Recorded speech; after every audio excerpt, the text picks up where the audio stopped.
हिंदू पौराणिक कथा के अनुसार प्राचीन समय में प्रतिष्ठानपुर नामक नगर में कौशिक नाम का एक ब्राह्मण रहता था जो कोढ़ से पीड़ित था।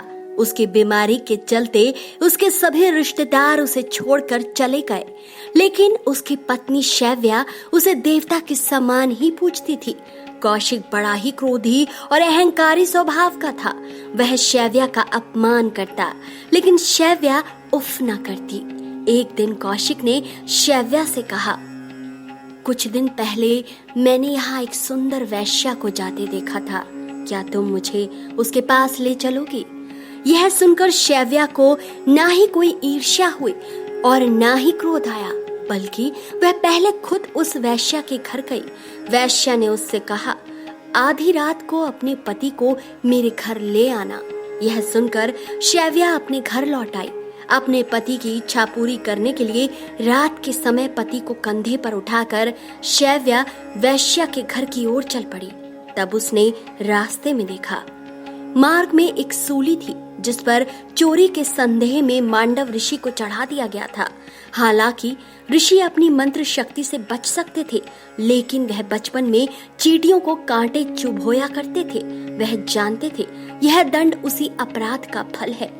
वहां अंधेरा काफी था, रास्ता साफ नजर नहीं आ रहा था, जिसके चलते शैव्या के पति का पैर सूली से लग गया, जिससे सूली हिलने लगी और ऋषि की पीड़ा चौगुनी हो गई।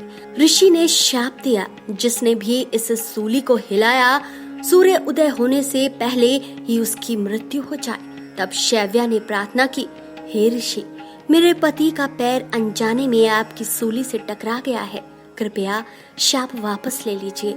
लेकिन ऋषि ने मना कर दिया। तब शैव्या ने क्रोधित होकर कहा, ऋषिवर, आप शाप वापस ले लें, अन्यथा कल सूर्य उदय नहीं होगा। इतना कहकर वह अपने पति को वैश्या के घर की ओर ले जाने लगी। पतिव्रता शैव्या के वचन के चलते सूर्य उदय नहीं हुआ और ऐसा कई दिनों तक चलता रहा। चारों तरफ तबाही मच गई, लोग त्राहिमाम करने लगे। यह देख सभी देवता गण ब्रह्मा जी के पास पहुँचे। तब ब्रह्मा जी ने कहा, शैव्या ही इस समस्या का निराकरण कर सकती है।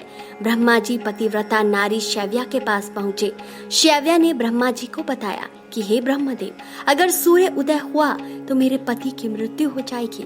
तब ब्रह्मा जी ने कहा, हे देवी, तुम अपना वचन वापस ले लो, मैं तुम्हारे पति को स्वस्थ करके पुनः जीवित कर दूंगा। तब शैव्या ने ऐसा ही किया और अपने पति के प्राण भी बचा लिए। कौशिक जब स्वस्थ हुआ तो उसे अपनी गलती का एहसास हुआ। इस तरह दोनों दंपत्ति सुखपूर्वक रहने लगे। तो दोस्तों, यह रही पतिव्रत भारतीय नारी शैव्या की कहानी। आपको आज की ये कथा कैसी लगी? अपनी राय कमेंट सेक्शन में जरूर दीजिए। वीडियो अगर आपको पसंद आया है तो इसे ज्यादा से ज्यादा शेयर करके हमारा मनोबल बढ़ाएं। कथा कहानी किस्से में आज के लिए इतना ही।